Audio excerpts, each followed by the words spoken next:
생생하게 상생하며 YTN 라디오 생생경제. 안녕하세요. YTN 라디오 생생경제 김혜민입니다. 어제는 강풍주의보가 내려졌는데 오늘은 따뜻한 봄 날씨입니다.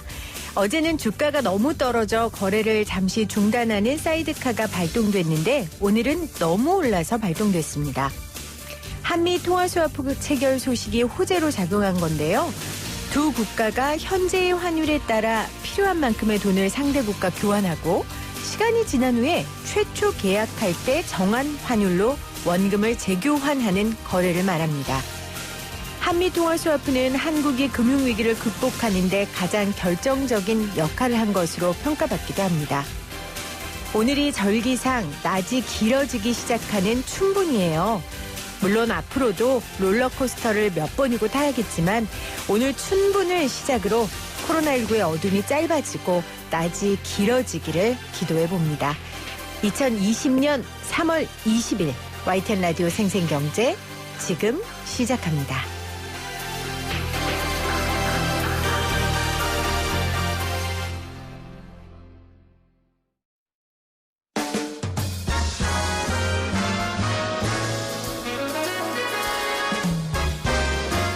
토론 아니고 수다.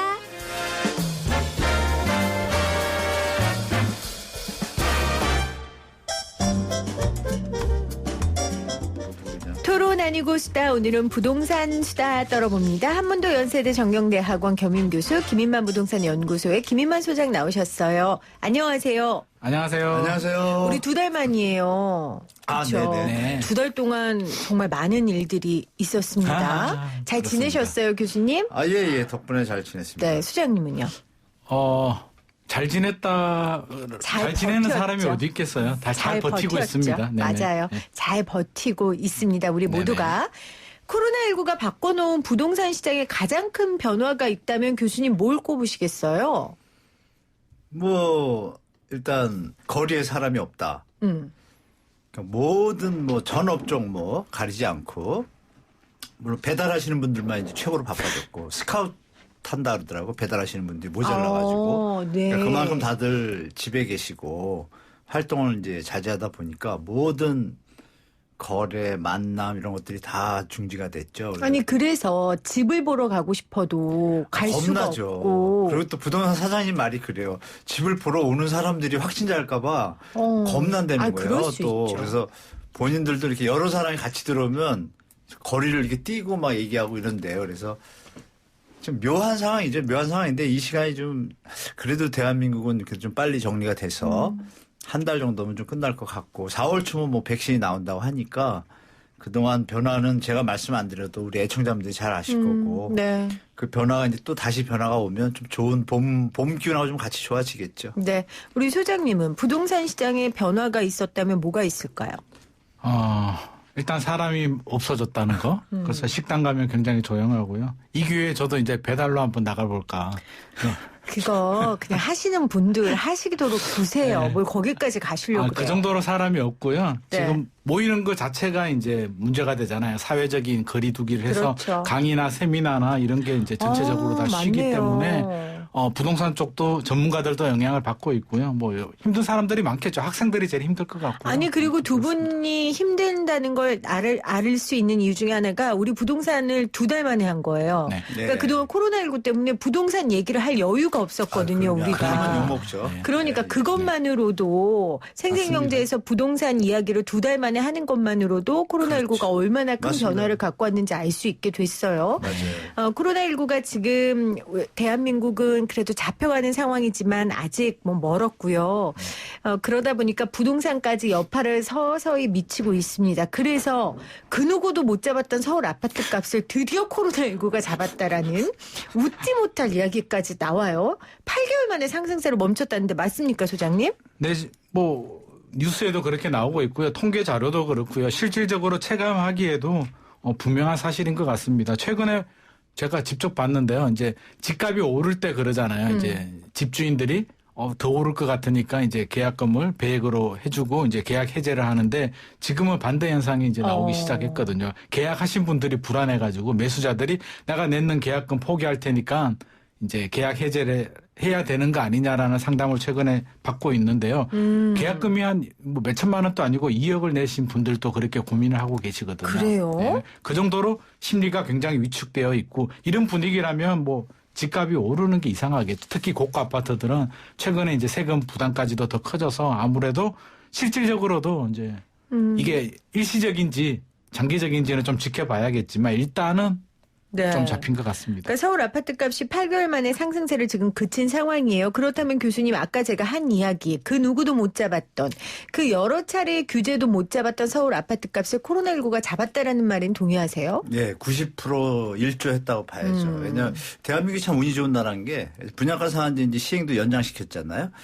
운이 좋은 게 우리 노무현 정권 때 그때도 이제 집값이 폭등을 해가지고 뭐 버블 세븐 이런 거 나오면서 강력한 대책들 막 던지다가 집값이 이제 잡히는 거를 기다리고 있는 시장 속에서 관망하던 중에 이제 글로벌 금융위기가 터졌잖아요. 이번에 또 코로나가 또 그 역할을 하네요. 그래서 대한민국은 저 연출과 조연출이 다 대한민국 주택 가격의 폭등은 좀 막아주는 것 같아요. 우리가 저 법칙에 하인리의 법칙이라고 있잖아요. 보험에서 어떤 큰일이 나기 전에 조그만 일들이 자꾸 나타나다가 결국은 큰일이 나는데 지금 어떤 흐름을 보면은 이 우주에는 뭐 우리가 알지 못하는 어떤 법칙이 있는 것 같아요. 많이 올라가면 내려오고 또 뭐 좋았다가 또 나빠졌다 다시 좋아졌다 이런 것들을 볼 때 지금 웃지 못할 얘기가 아니라 우리가 범접하지 못하는 자연의 법칙상 그 타임이 오지 않았나. 인간의 네. 광기가 어느 정도 끝까지 가면 또 그런 어떤 그렇게 좀 이해가 되지 대책으로 그렇게 안 잡히고 잡힐 때 하던 게 확실히 잡힌 걸 보면 그래서 그냥 결론은 말씀 주신 대로 강남이 1년 만에 다 같이 강남 사고가 강동까지 포함해가지고 마이너스 하락률을 돌아섰어요.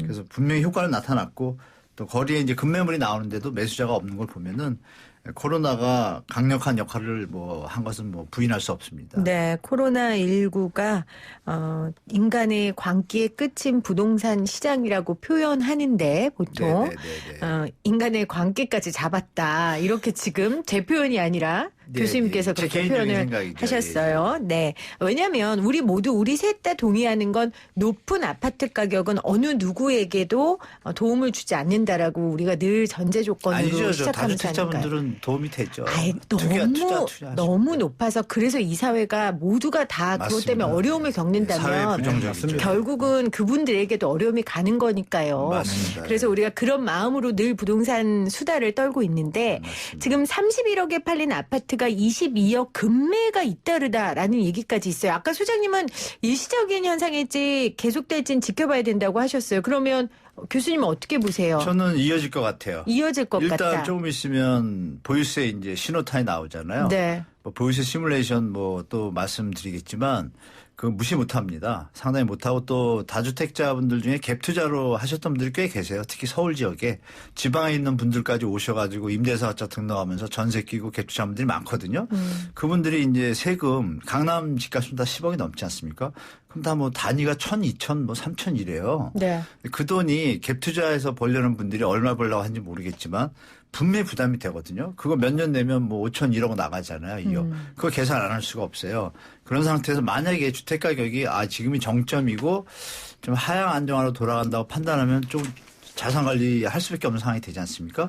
그래서 이제 제가 볼 때는 조금 잡혀가는 어떤 신호탄이 코로나도 또 꼈고 그 세계 경제가 또 이거 좀 외람된 얘기인데 네. 유가가 지금 20달러예요. 그 글로벌 금융위기 거의 수준으로 갔는데요. 그 20달러가 3개월만 지속되면은 중동 산유국들이 또 재정에 문제가 오고 우리가 아는 파생 상품들이 다 이어져 있잖아요. 그게 다 연동되기 때문에 지금 미국도 지금 급하게 막 강력한 대책 내놓은 이유가 이게 만만히 볼 게 아닙니다. 코로나로 네. 인해 가지고 여러 가지 산업 어떤 유기적인 네트워크가 지금 깨지기 직전이에요. 그래서 살아난다 해도 다시 살아나려면 시간이 좀 필요해요. 그렇겠죠. 그래서 그런 속에서 과연 부동산이 독야청청하게 계속 갈 수 있을지는 아무도 자신하기 좀 힘들 것 같습니다. 제가. 소장님은 어떻게 생각하세요?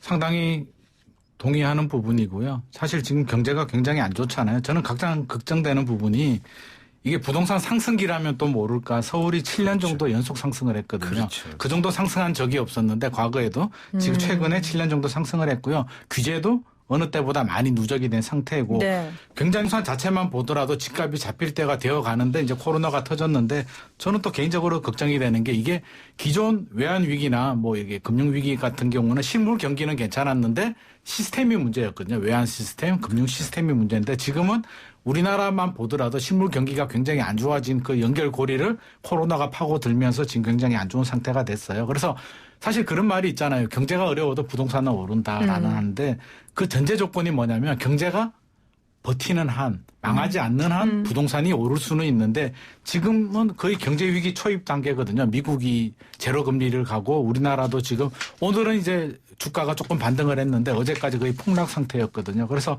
그렇게 본다면 일시적으로 뭐 반등이 있을 수도 있고 상황에 따라서 그런 상황이 되지만 전체적으로 보면 이게 낙관적으로 볼 만한 상황은 아니다. 그래서 설사 코로나가 한 달 후에 우리나라 코로나가 좀 안정이 되더라도 그렇게 만만하게 볼 문제는 아니다. 그래서 네. 제가 앞에서 좀 지켜봐야 된다는 부분이 그나마 코로나가 빨리 안정이 되면 좀 아픔이 있더라도 연착륙 정도 되겠지만 코로나가 전 세계적으로 더 문제가 된다면 저는 오히려 걱정을 해야 될 것 같아요. 걱정해요. 정부에서 지금 집값 잡기 위한 대책들이 나왔는데 앞으로는 집값을 유지해야 되는 대책들이 아하, 나오지 않을까. 오히려. 저는 그게 오히려 더 너무 걱정이 급락하면 또 됩니다. 그런 상황도 있을 수도 있어요. 네네.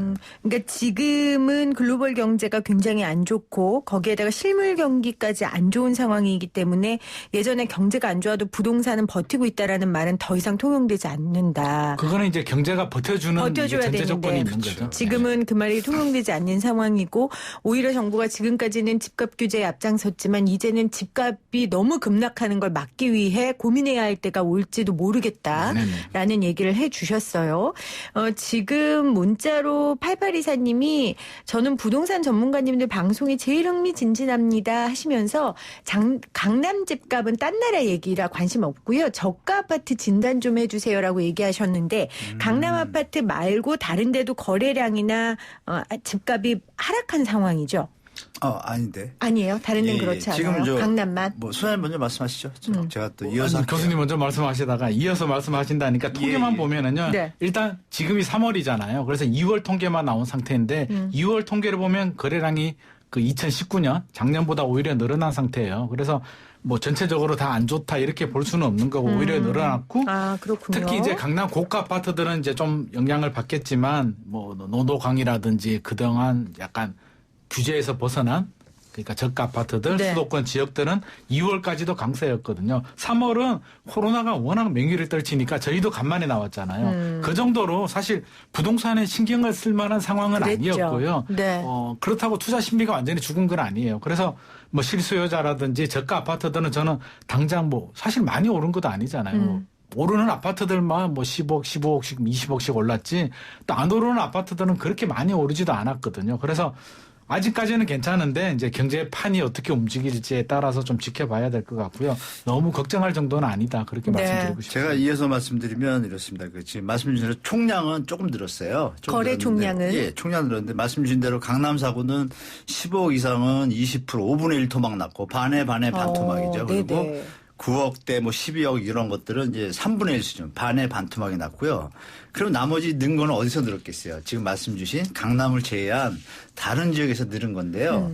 그 늘은 거에 어떤 공통점이 뭐냐면 이게 심리 때문에 그렇습니다. 이제 우리 시청자분들이 좀 아실 게 요새 그런 뉴스 많이 들으셨을 거예요. 20, 30대가 이제 집을 많이 부동산 산다. 시장에 들어오기 시작했다. 그게 네. 뭐냐면 SNS가 발달했잖아요. 예전에는 이제 40대 이상의 전유물인 부동산 시장이 가만히 보니까 이게 계산이 나오잖아요. 계속 오른다. 뒤따라가다 보면 뺏기니까 젊은이들이 그런 대화들이 술자리에서 많이 벌어지는 거예요. 술자리 집을 가보면 뭐 노래 얘기, 가수 얘기가 아니라 집 얘기를 하는 거예요. 40, 50%가. 그래서 그런 분들이 계산을 해보니까 젊은이들 대출이 좀 잘 되고 이러니까 요번에 심리적으로 계속 공급이 부족하다, 계속 오른다라는 기사들이 좀 많았잖아요. 그분들이 좀 가세를 한 거예요. 작년 말에 제가 볼 때. 그래서 이게 조금 늘어났는데 중요한 건 뭐냐. 그분들까지 가세했음에도 늘어난 폭이 작아요. 네. 그렇다라면 코로나 사태와 앞으로 정점의 느낌이 오고 꺾이게 되면 어떻게 보면 그게 상투일 수도 있는 거예요. 그래서 지금 드릴 수 있는 말씀은 여기서 오르면 진짜 얼마나 더 오르겠어요. 결정적인 건 뭐냐면 지금 말씀 주신 다른 지역, 강남을 제외한 다른 지역, 이분이 어느 지역에 사시는지 모르겠는데 서울을 예를 들면요. 거래량이 는 게 작년 11월, 12월이고요. 1월 들어오면서 뚝 떨어졌어요. 왜? 너무 올라가지고. 네. 그래서 제가 무슨 뭐 포탈에 다 확인해 봤습니다. 밤새 너무 신기해가지고 확인해 보니까 거래가 없어요. 1월부터 한 건, 빵건 이런 게 수두룩한데 네. 호가는 엄청 올라 있는 거예요. 그러면 아하. 지금 이제 매수하려는 분들이 다 스톱 상태예요. 관망. 이건 너무 비싸다. 근데 코로나가 와준 거예요. 그러면 이거는 아까도 말씀드렸던 뭐 우리가 범주할 수 있는 영역인데 조정 작용이 좀 시작될 것 같아서 제가 볼 땐 지금 아까 말씀 애청자분한테 드릴 말씀은 한 달 정도 더 기다리셨다가 시장을 보시면 호가들이 많이 올라갔던 것들이 급매물이 나올 수 있는 시기가 6월 전이에요. 그때까지 시장을 보시면서 접근하시면 좀 좋을 것 같아요. 그러니까 지금까지 호가는 굉장히 높았지만 거래가 없었고 지금부터 이제 한 두어 달 동안 조정 기간이 있을 것이다. 네네네. 그러니까 한 달 정도 더 기다려봐라라는 말씀이신 거죠. 아까 20, 30대 집 사는 이야기 하셨는데 이런 건 것 같아요. 저도 뭐 30대 후반이지만 예전에는 내가 돈을 모아놓고 집을 사야지 그렇죠. 이렇게 생각했는데 맞아요. 이제는 그게 아닌 거예요. 네, 그걸 알죠. 하루라도 네. 빨리 빚져서 집 사는 게 이득이라는 걸 젊은 사람들이 그동안의 이 역사와 전통을 보며 집값의 역사 전통을 보면서 깨달은 거죠. 그리고 안정적인 직장이 있을 때 대출이 쉽게 나오니까 그렇죠. 빚을 내서 집을 사는. 그러다 보니까 20, 30대들이 부동산 시장에 많이 지금 많이 들어가는 들어갔죠. 것 많이 같아요. 그렇죠. 작년에도 이제 결과가 나오기 시작했거든요. 2016년, 17년에 투자했던 친구들이 돈을 얼마 벌었다, 무슨 아파트에 얼마 그런 벌었다가 얘기가 이제 나오니까. 맞아요. 모임 가면 이제 그런 얘기가 들리니까 나는 그동안 뭐하고 살았나? 돈 모아서 안 되겠구나. 지금이라도 해야겠구나. 굉장히 젊은 분들 2030 세대들이 많이 움직인 것 이게 같습니다. 이제 끝물이라는 표현이 좀 그런데요. 대학교에서요.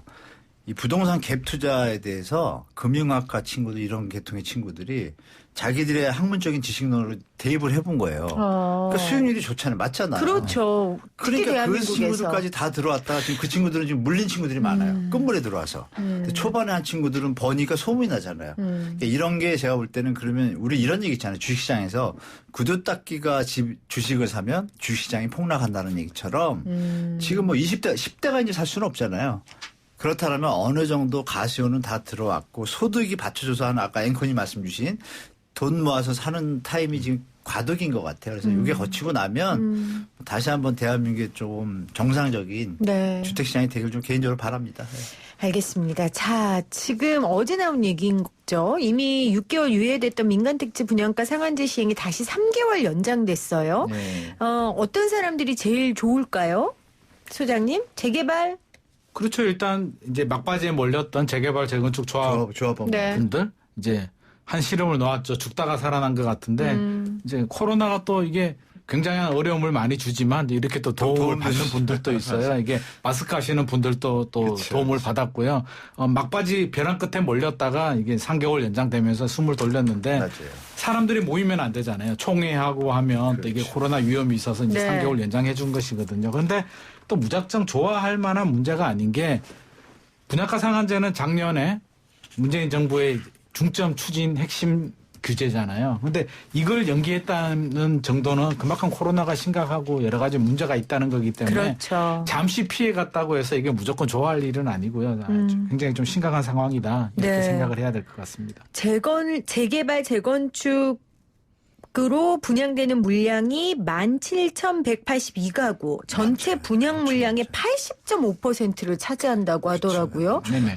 그러니까 이 민간택지 분양가 상한제로 이득 보는 분들이 그만큼 더 많아진다는 얘기인 거잖아요. 네, 맞습니다. 그렇죠? 일면 뭐 우리가 말하는 이제 로또 현재 기준 시세보다 다 저렴하게 분양을 하는데 또 새 네. 집이잖아요. 네. 그러니까 누구라도 뭐 하고 싶어 하죠. 올해 공급될 주요 단지들 좀 짚어주세요. 어떤 게 뭐 있어요? 둔촌 지금 말씀하신 둔촌주공 아까 조합 그거죠. 둔촌주공이 제일 많죠. 12,000세대고 12,000가구. 일반 분양만 5,000세대 가까웠습니다. 그래서 뭐 엄청난 양이고 네. 또 개포 1단지가 있잖아요. 그쪽도 또 이제 이번에 말씀하신 분양가 상한제 이런 거 피하려다 하다 보면 저렴하게 분양할 수밖에 없어요.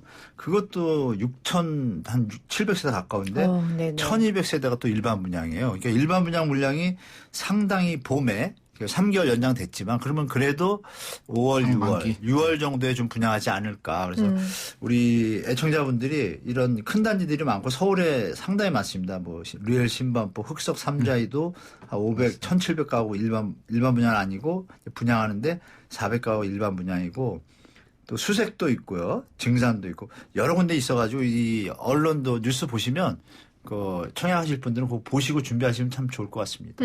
보시고 준비하라고 하셨는데 네. 반드시 서울로 들어가고 싶어 하는 그 실거주자들 중에서 인서울 하고 싶어 하는 사람 뭘 보고 뭘 준비해야 됩니까, 소장님?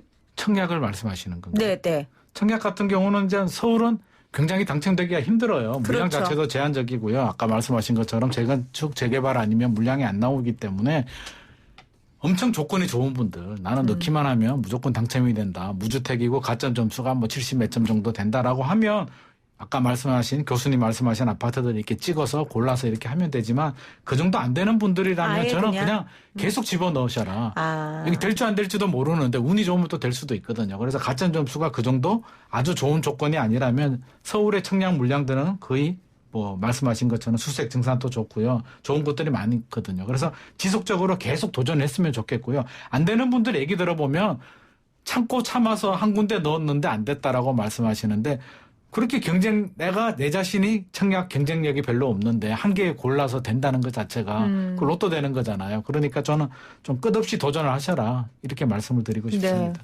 이게 사실 이제 질문을 이렇게 주셨지만 지금 뭐라고 하셨냐면 그래도 서울 안에서 살아야 하는 사람들이라고 하셨단 말이에요. 표현을. 근데 서울에 살아라는 법은 없잖아요. 그런 다만 법은 우리가 없죠. 그런 법이 있으면 민주주의 국가입니까, 그게. 화내지 마시고. 네. 그 제 말씀은 뭐냐면 사람들의 마음, 그 마음을 알아달라는 거죠. 사람들의 살고 싶어 하는. 마음이 살기 좋다라고 편의시설이 좋으니까 가는 것인데 근데 이거를 집이 모자른데 억지로 갈 수가 없잖아요. 그렇죠. 지금 말씀하시는 방법은 신혼부부 특별 공급이라는데 이런 틈새밖에 없어요. 청약 가점으로는 따라가기 힘들잖아요. 젊은 분들이. 그러면 수도권에 계신데 서울에 들어야 할 분들은 그런 분들이고 아니면 교육 문제잖아요. 그렇죠. 그럼 이건 우리가 할 수 있는 부분이 아니에요. 돈 갖고 가는 건데 로또 맞든지.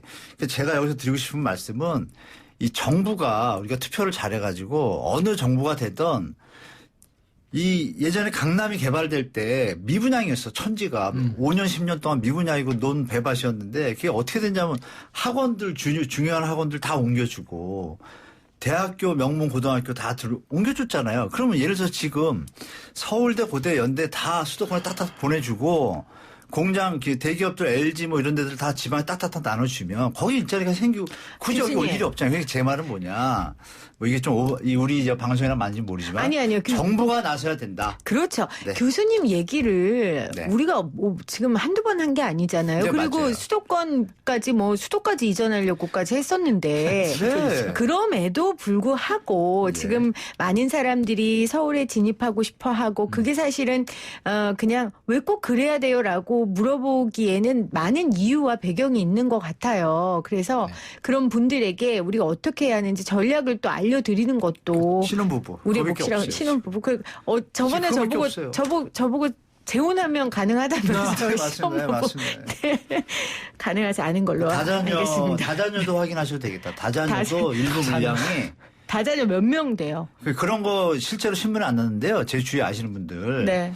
그 점수가 있잖아요. 셋이면 몇 점 조금씩 올라가는데요. 다자녀도 점수표가 있어요. 입양을 했다가 걸렸잖아요. 입양을 일부러 그거 분양받으려고 진짜. 입양을 네. 해가지고 그렇게 하면 정말 분양받고 아기를 나빠요. 그거 걸렸어요. 정말 걸려가지고 지금 나빠요. 안 좋은 데 가 계신 것 같은데 좋은 분들은 만약에 아기 욕심이 있으시면 그런 것도 좀 활용하시는 것도 한 방법이지 않을까. 네, 알겠습니다. 올해부터 또 아기들 7살까지 또 돈 지원 100% 해주잖아요. 저는 그냥 인서울 안 할래요. 아, 저는 그냥 아이 둘로 만족하고요. 지금 있는 즐거운 우리 맞습니다. 집, 지금 있는 집이 저의 보금자리라고 생각하고 살겠습니다. 아, 고등학교 또 무상이잖아요. 또 네. 제도가 많이 그 바뀌니까 지금 저거 그런 거 자꾸 얘기 나라고 하시는 네. 거예요? 아니, 직접적인 아니지만 그냥 참고하시라고. 김희원 수장님 고개를 절레절레 저으셨어요. 저도 다시 젊어져도 네. 이게 집 당첨되기 위해서 아이를 애를 낳는 낳는 건 저도 좀 망설여질 것 같아요. 아유, 그 정도로 그래요. 심각한 거죠. 집이 문제. 자, YTN 라디오 생생경제 오늘 부동산 수다 함께하고 있습니다. 한문도 연세대 정경대학원 겸임교수 김인만 부동산연구소의 김인만 소장과 함께하고 있어요. YTN 라디오 생생경제 함께하고 계신 지금 시각 3시 34분 48초 지나가고 있습니다. 유튜브 들어오셔서 YTN 라디오 치시면 보이는 라디오로도 함께하실 수 있어요. 생생하게 상생하며 YTN 라디오 생생경제는 포스코와 함께합니다. 저는 2부에 다시 올게요.